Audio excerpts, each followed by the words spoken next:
I can say to my new Samsung Galaxy S25 Ultra, hey, find a keto-friendly restaurant nearby and text it to Beth and Steve. And it does, without me lifting a finger. So I can get in more squats anywhere I can. 1, 2, 3. Will that be cash or credit? Credit. 4. Galaxy S25 Ultra, the AI companion that does the heavy lifting so you can do you. Get yours at Samsung.com. Compatible with select apps. Requires Google Gemini account. Results may vary based on input. Check responses for accuracy.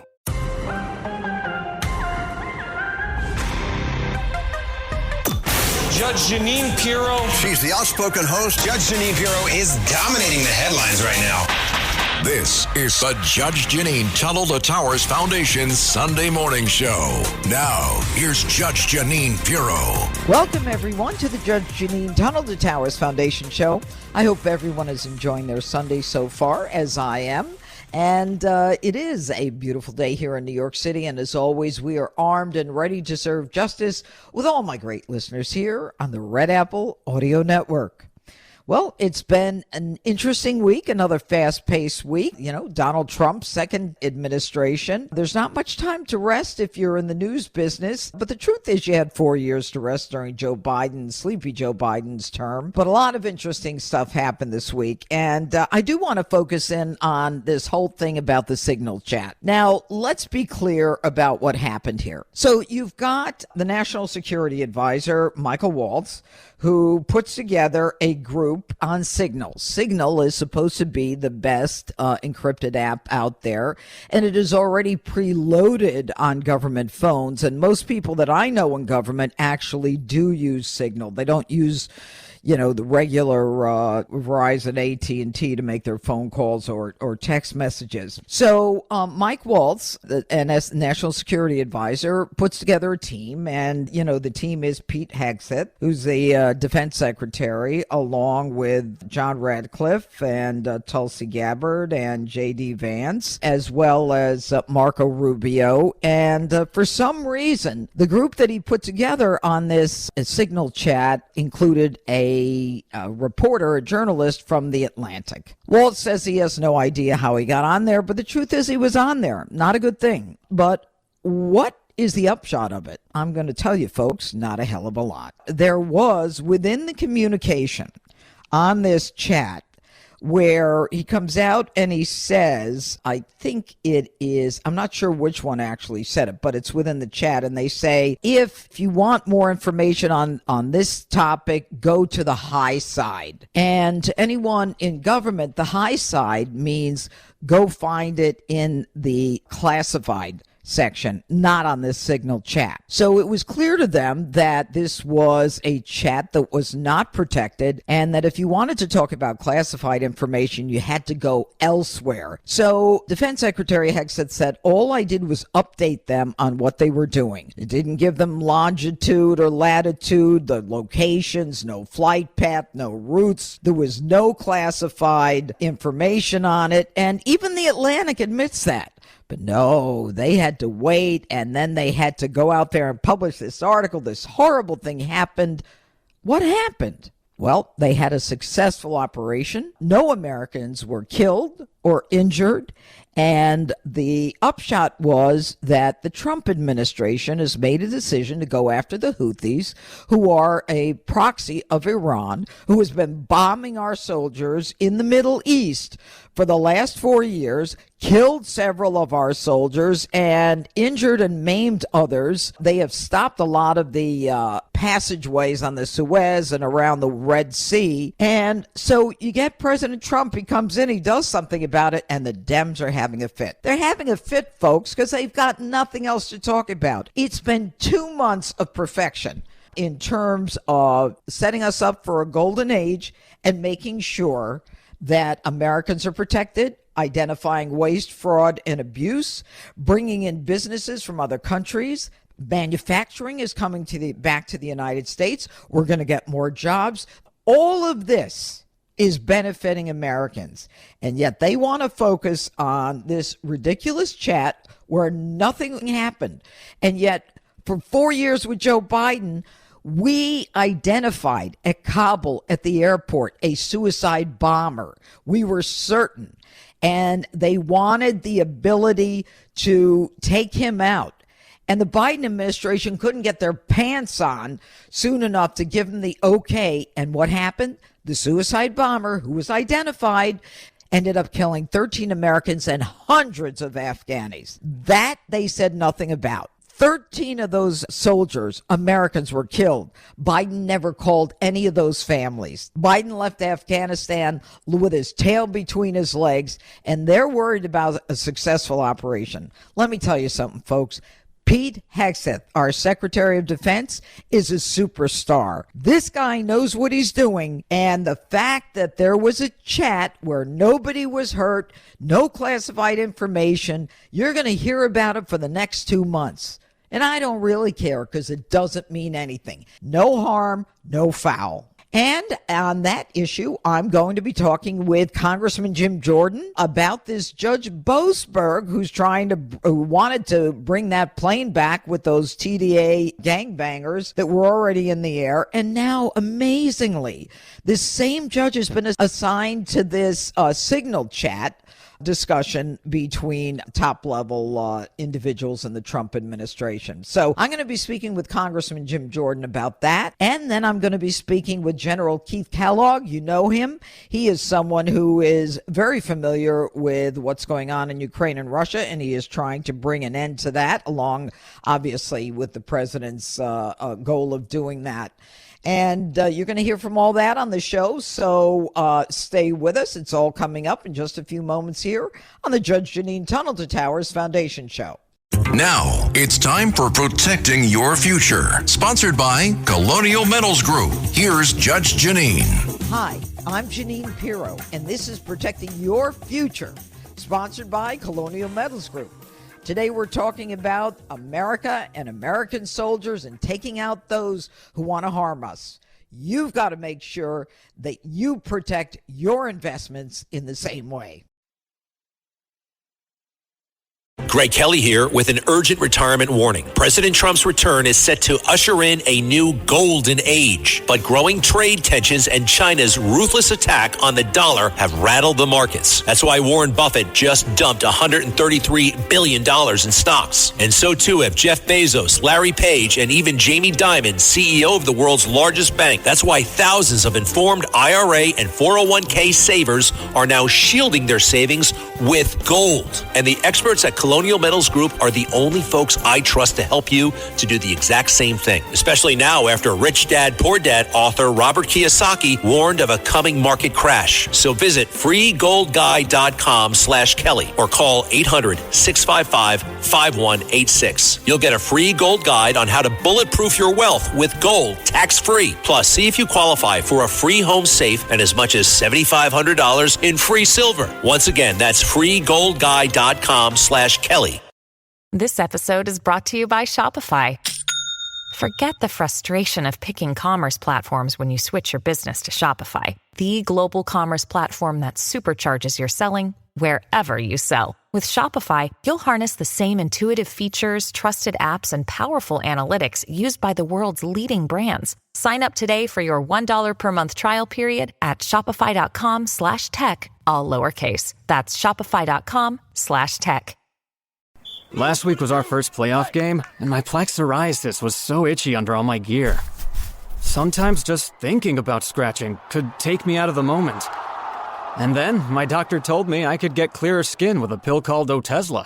Otezla apremilast is a prescription medicine used to treat adult patients with plaque psoriasis for whom phototherapy or systemic therapy is appropriate. Otezla can help you get clearer skin after just 4 months. Okay, ready for the next game.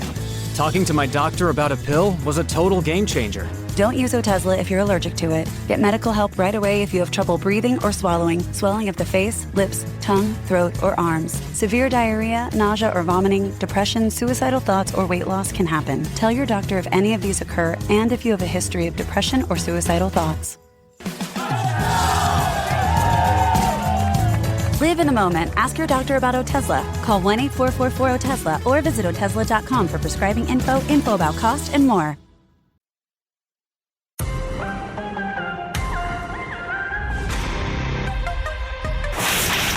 This is the Jeanine Pirro Show. Now, here's Judge Jeanine Pirro. Welcome back to the Judge Jeanine Tunnel to Towers Foundation Show. Joining us is a phenomenal congressman. He's a fighter, almost by trade. He's a wrestler, and he is a good friend, Jim Jordan of Ohio, who has worked for, as far as I can remember, at least 10 years fighting the good fight. And right now, he's the chair of House Judiciary. He's also on oversight as well as the subcommittee on the weaponization of federal government. So, Congressman Jim Jordan, we're thrilled to have you join us on the Tunnel to Towers Foundation Show. Yeah. Always good to be with you, Judge. Thanks for having me. Well, no, I'm thrilled to have you. Let's talk about the fact that you are keying into the fact that there are local, and I say local, federal district court judges who are trial judges who've decided that they should decide national policy by rendering injunctions that literally tie the hands of the president of the United States, who has said that he will follow those orders of these local court judges, but he's not too happy. So what are you doing about it, Congressman Jim Jordan of Ohio? Well, you're exactly right. And step one is we're looking at legislation. We passed a bill out of committee a couple weeks ago, sponsored by Representative Issa. Good piece of legislation, and it says, hey, instead of having these local federal district judges have some injunction that applies nationally, the injunction should apply just to the parties in the case in that respective jurisdiction. We think that is just a common sense thing. In fact, there's even Supreme Court justices on the left who've indicated they think this is a concern.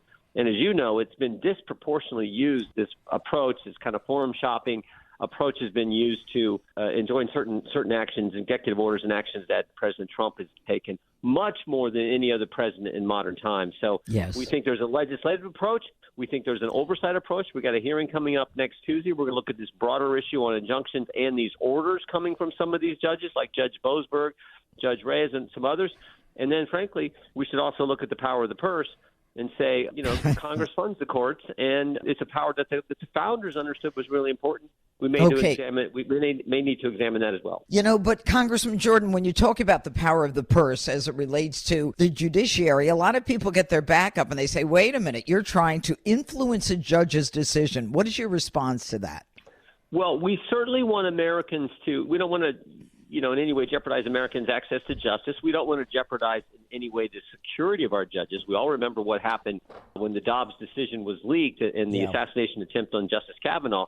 So, but there may be other areas. So we think we should use all three levers: legislation, oversight, and appropriations as a way to tell these judges, the people of this country make decisions via their elected representatives and the president of the United States, who put his name on the ballot and got 77 million votes, not some unelected judge or some bureaucrat in the bureaucracy who thinks they're the, quote, expert.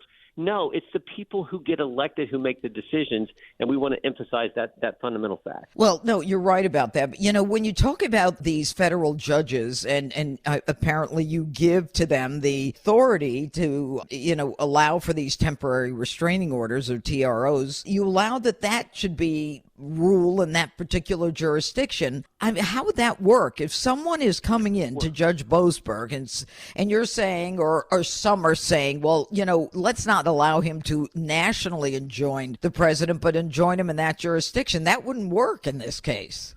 Well, not in that case. That's an order. You're right. But there's some injunctions that have been done against actions the president has taken, and you get some party who feels they're aggrieved.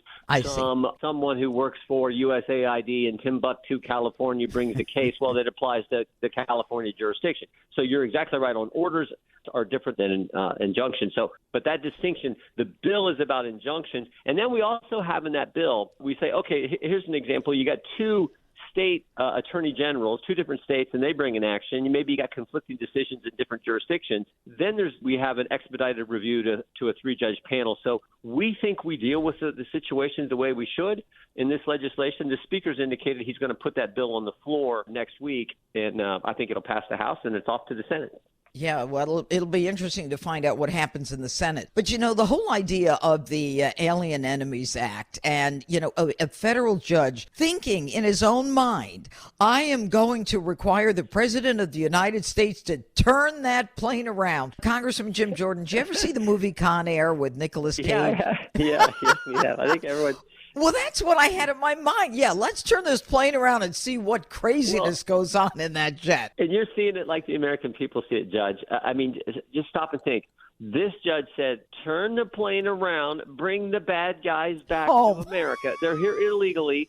They've done bad things. They're part of this international gang, notoriously bad, evil gang. Turn it around, bring them back here. And American people are like, what are you talking about? And then you add to it the statutory ground that the president stands on, which I think is solid, on the Alien Enemies Act, where it talks about predatory incursion. Well, these foreign gang members, they're not Boy Scouts. They're not coming here for good reasons. They're coming here for bad reasons, illegally entering the country. And then finally, there's Article 2, Section 1, the constitutional grounds. Article 2, Section 1, first sentence, executive power shall be vested in a president, not in a federal district judge.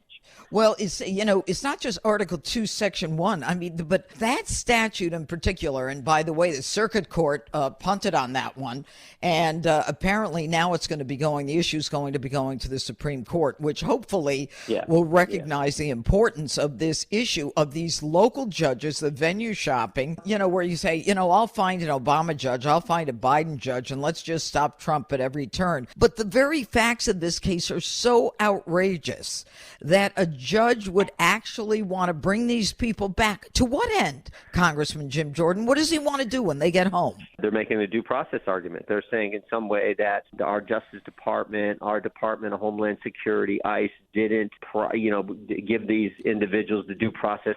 It's a due process argument. I think they're missing the bigger picture. The bigger picture is, okay, this is not like some one-off where, someone come into the country. This is what's been happening over the last 4 years in the Biden administration is 10 million people entered our country, what the Biden administration allowed. And it calls for, I think, the approach we are seeing from our Justice Department, from our Department of Homeland Security, from Tom Homan, and certainly the leadership of President Trump. And I think that obviously, the American people are totally in support of all of this. And yet what we've got are this Judge Boasberg, who, is outraged and wants to know at what point in the flight was, his order conveyed, and was it his oral order or his written order that the Department of Justice should be responding to. But what's amazing, Jim Jordan? I mean, the FISA court, nothing ever happened. They had lawyers who went in and swore that these were verified affidavits, and we know that they weren't. And it just stunned me that a FISA court judge didn't call these attorneys in and go up one side of them and down the other. And as you say, I think that Kleinsmith, or whatever his name was, I think he got probation or something. He's still practicing law, isn't he? Yeah, he got a slap on the wrist.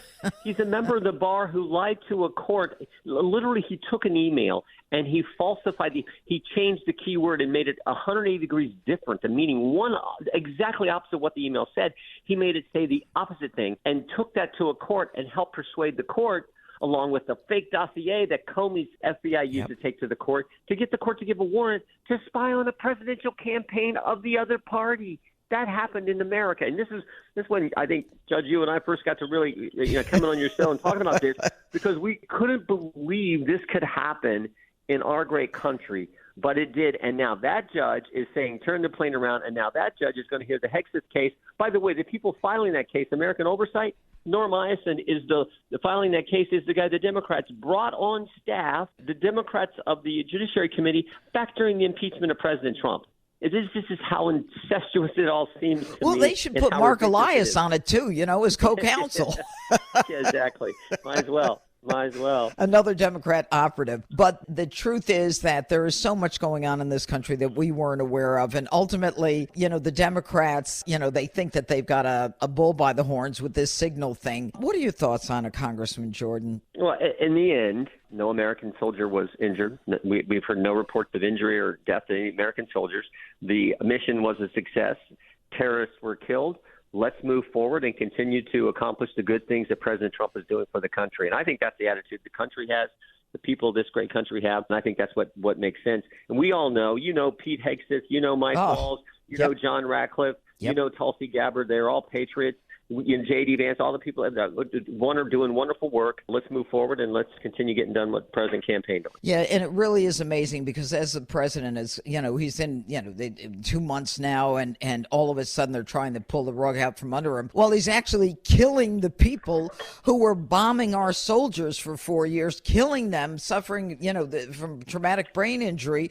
Joe Biden was asleep at the wheel, did nothing to protect Americans, nothing. Well, and it's also, you think about Joe Biden, there was what happened in Afghanistan, that debacle that they called the exit from Afghanistan, where Americans lost their lives. One of those individuals was from the 4th, what I then represent, the 4th District. Our district has been changed since then, but Max Subiak lost his life.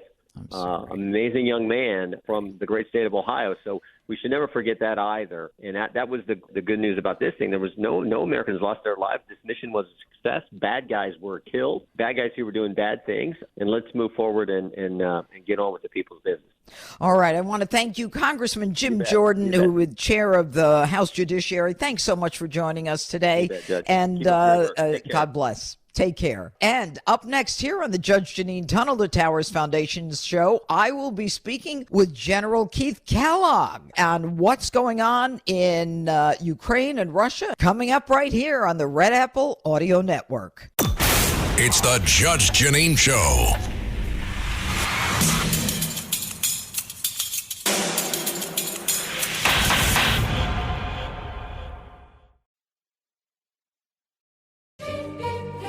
This episode is brought to you by Prime Video.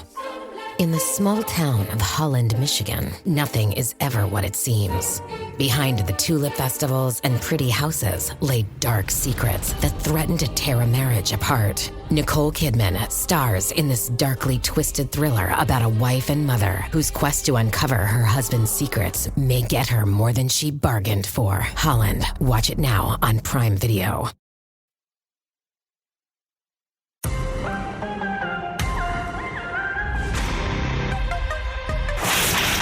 This is the Jeanine Pirro Show. Now, here's Judge Jeanine Pirro. Welcome back to the Judge Jeanine Tunnel to Towers Foundation. Joining us now is General Keith Kellogg, who is President Trump's special envoy to Ukraine.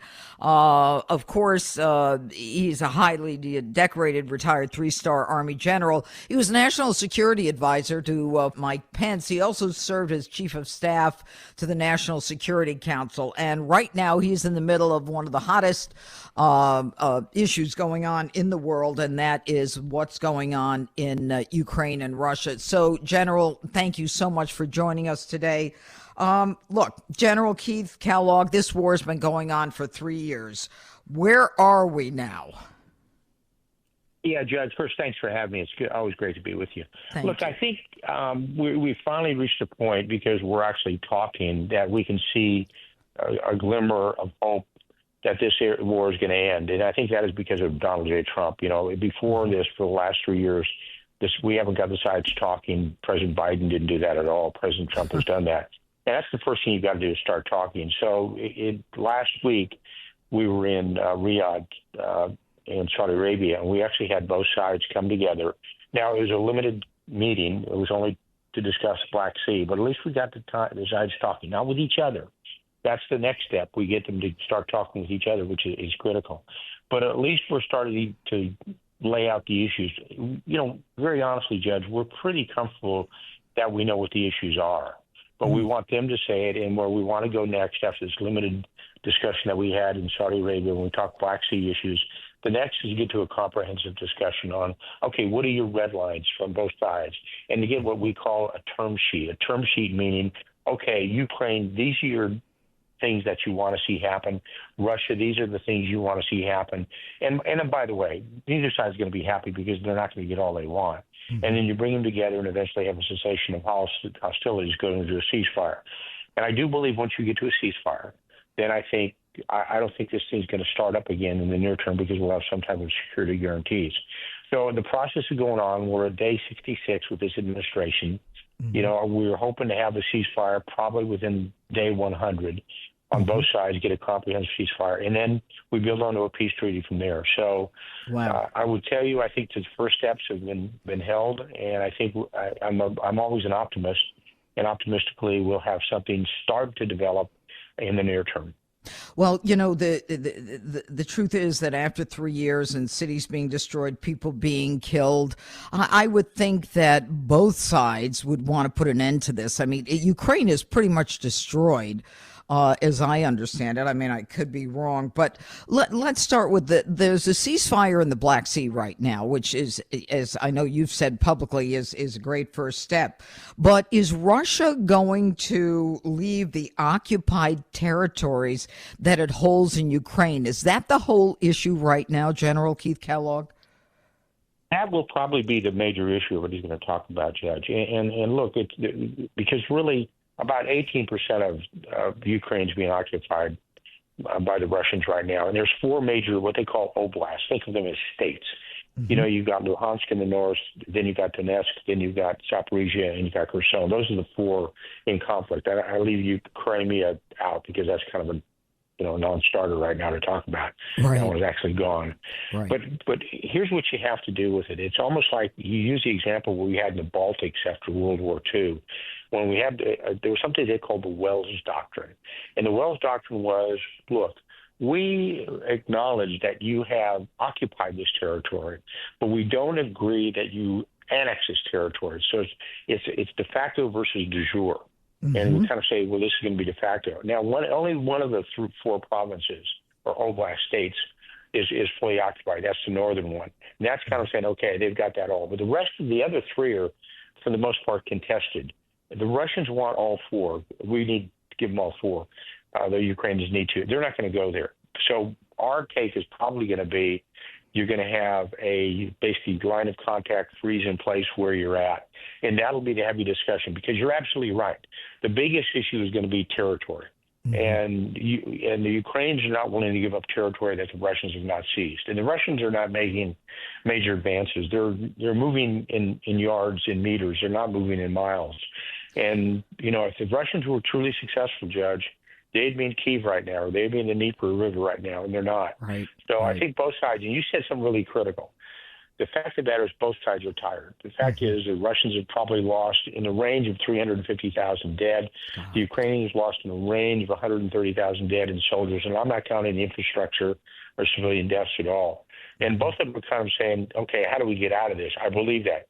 But, and this is the big but, the Ukrainians are more willing right now to go there than the Russians are, because the Russians are masters of negotiation. They're going to try to delay, defer until they get a better deal. And this president is not going to tolerate that. This president is going to say, look, you're going to have to come to the table, because he understands the criticality of getting this thing done, primarily because you got to stop the killing. And he's absolutely right in that. He is so right about that. And, the amazing thing is, if Donald Trump were not president right now, General Keith Kellogg, the truth is that America would be sending billions of dollars to Ukraine to keep up the fight with a goal that no one, has any idea what that goal is. But I just want to go back to this for a second. If you talk about de jure, is Ukraine... They're not willing to let go of those 4 occupied areas.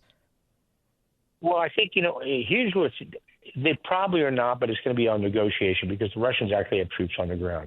This is one of those, that's the reason I use the Baltics as an example after World War II, when the Soviets actually occupied all 3 of them. Right. And the 3 Baltic countries. And we basically said, no, we don't agree to that. Over time, we'll get them back. It's the same thing that, if you go back actually in the mid-'50s with Chancellor Konrad Adenauer of Germany, when he wanted to hold Germany, he wanted to unify Germany, but he knew he wasn't going to get it over time. But he looked at the long game. So I think Zelensky understands that now. And as long as we don't say, okay, we acknowledge the fact that Russia now has annexed them, they are part of Russia, I think he's willing to go there just to stop this fight. Okay. Now, today, I believe Zelensky, I'm not sure where he is. I think he's in France somewhere. He's saying that Putin is going to die soon.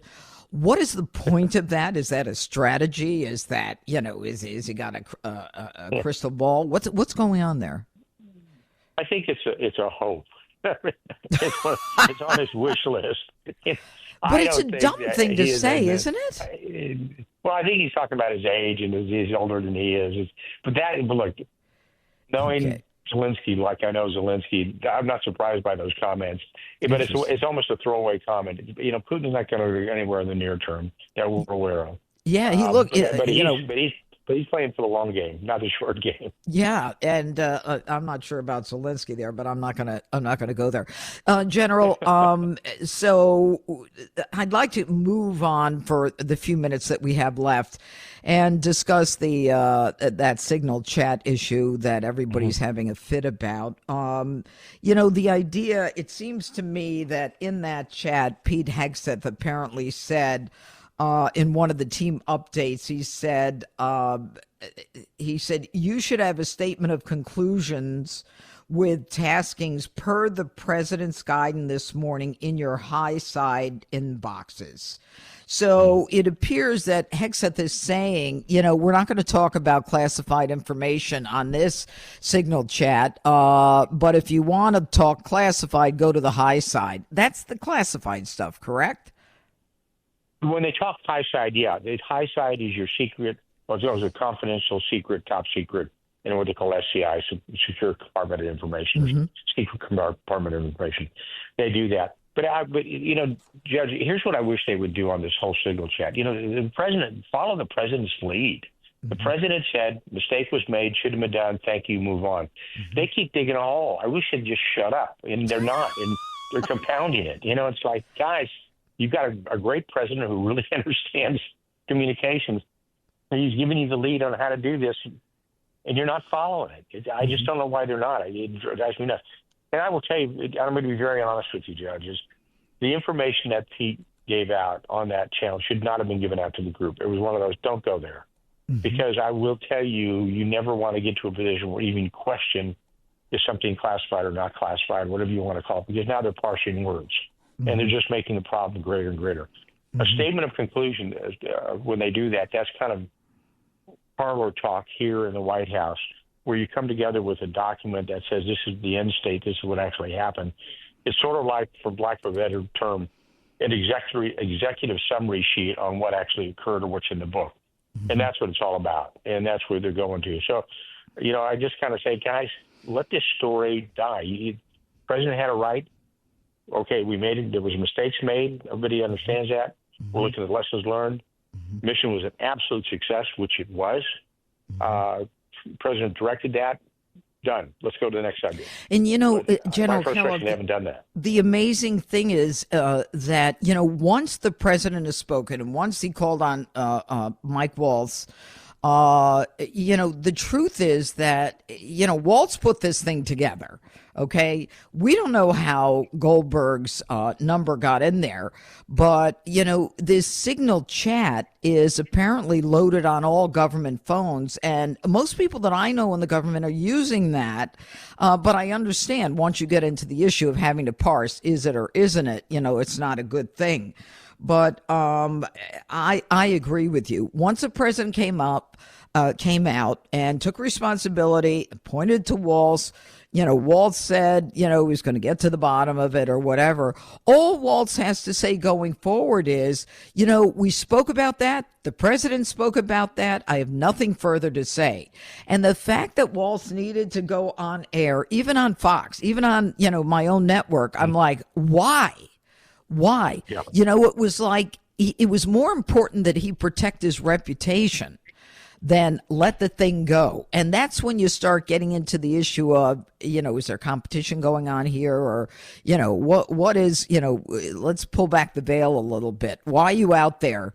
I think that doth protest too much. It would. Go ahead. Yeah, well, here's what you nailed perfectly is all of us work for the President of the United States, period. We support him, period. When he says you go left, you go left, you go right, you go right, or leave. It's not your individually reputation. It's the reputation of the president in the office. And he gave us the guidance. And I said, guys, follow the guidance. That's not hard to do. And move on. And that's honestly, Judge, that's a little bit of my frustration with this is, you doth protest too much. Leave it alone. I agree.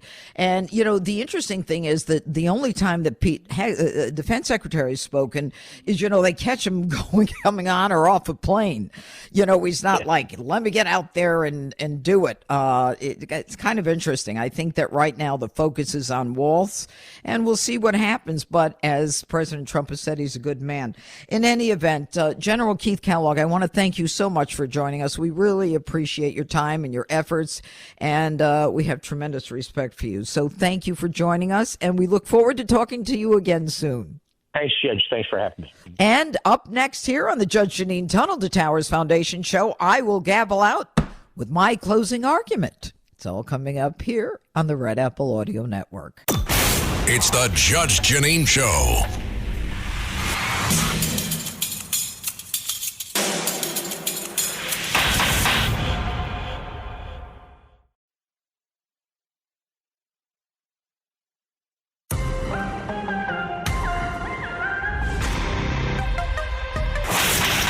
This is the Jeanine Pirro Show.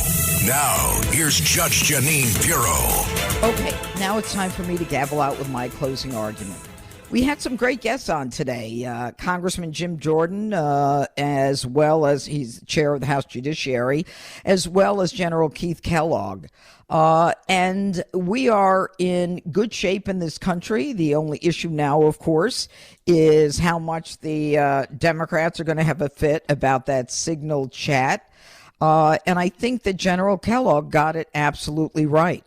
That once the president had spoken about the issue, it could have been ended. There should have been no discussion.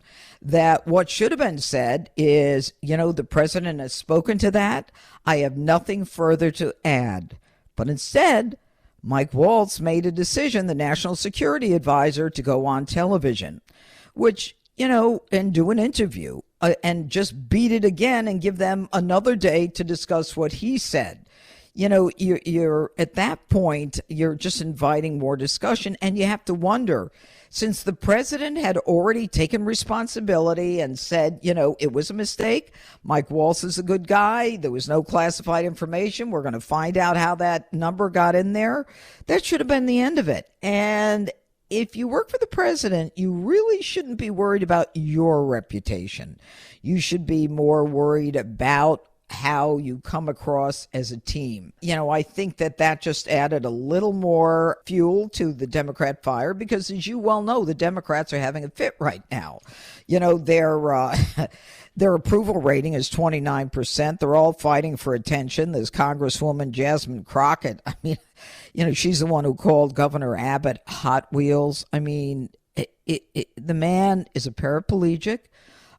He was jogging at the age of 26, and apparently a tree fell on him. I don't know what the conditions were. And, so he is in a wheelchair. And she decides to make fun of him and calls him Hot Wheels. She said he's a hot ass, hot mess, Hot Wheels.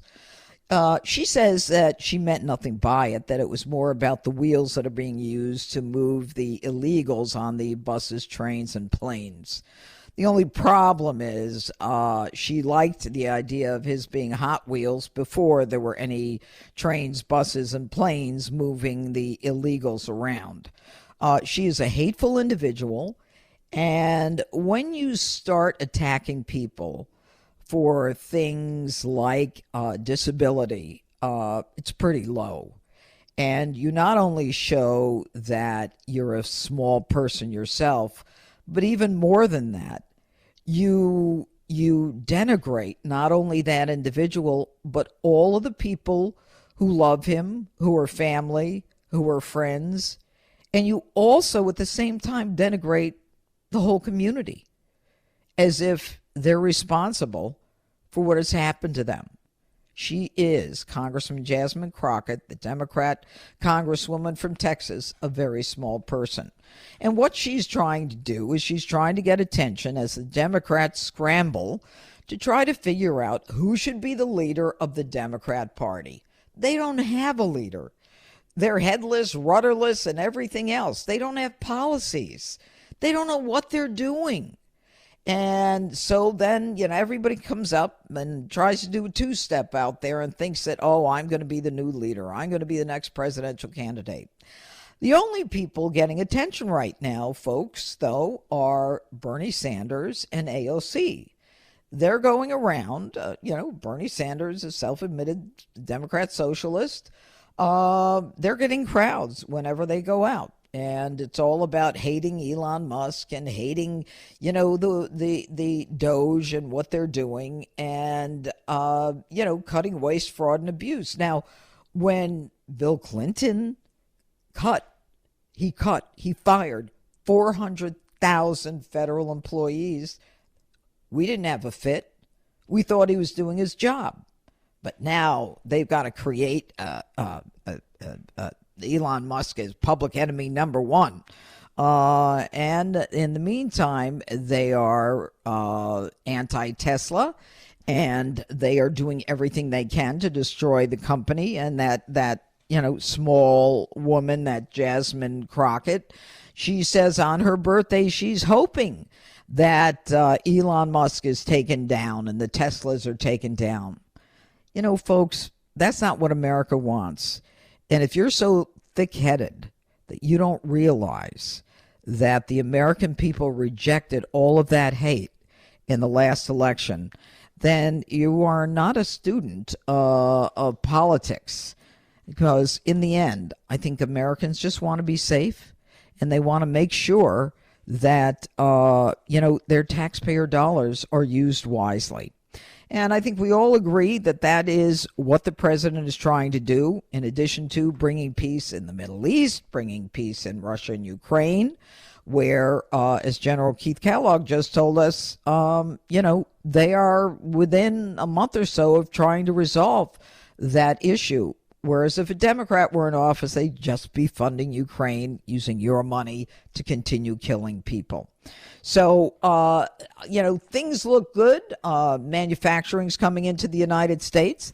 The president is about to slap the 25% tariffs on cars made in other countries, and I applaud him for that. I absolutely think that it's important to put American manufacturing on a level that other countries' cars are on. So if you want to slap tariffs on our cars, we're going to slap tariffs on your cars. And what's happening as a result of that is that manufacturing of those cars are being moved to the United States. And in the end, Donald Trump will do exactly what he promised. He'll put America in a golden age. Anyway, I can't believe we're out of time already. Make sure you join us right back here next week, same time, same place, for the Judge Jeanine Tunnel to Towers Foundation show. I look forward to discussing all the news that will happen next week. It will be nonstop, I guarantee. Have a great day, everybody. Take care.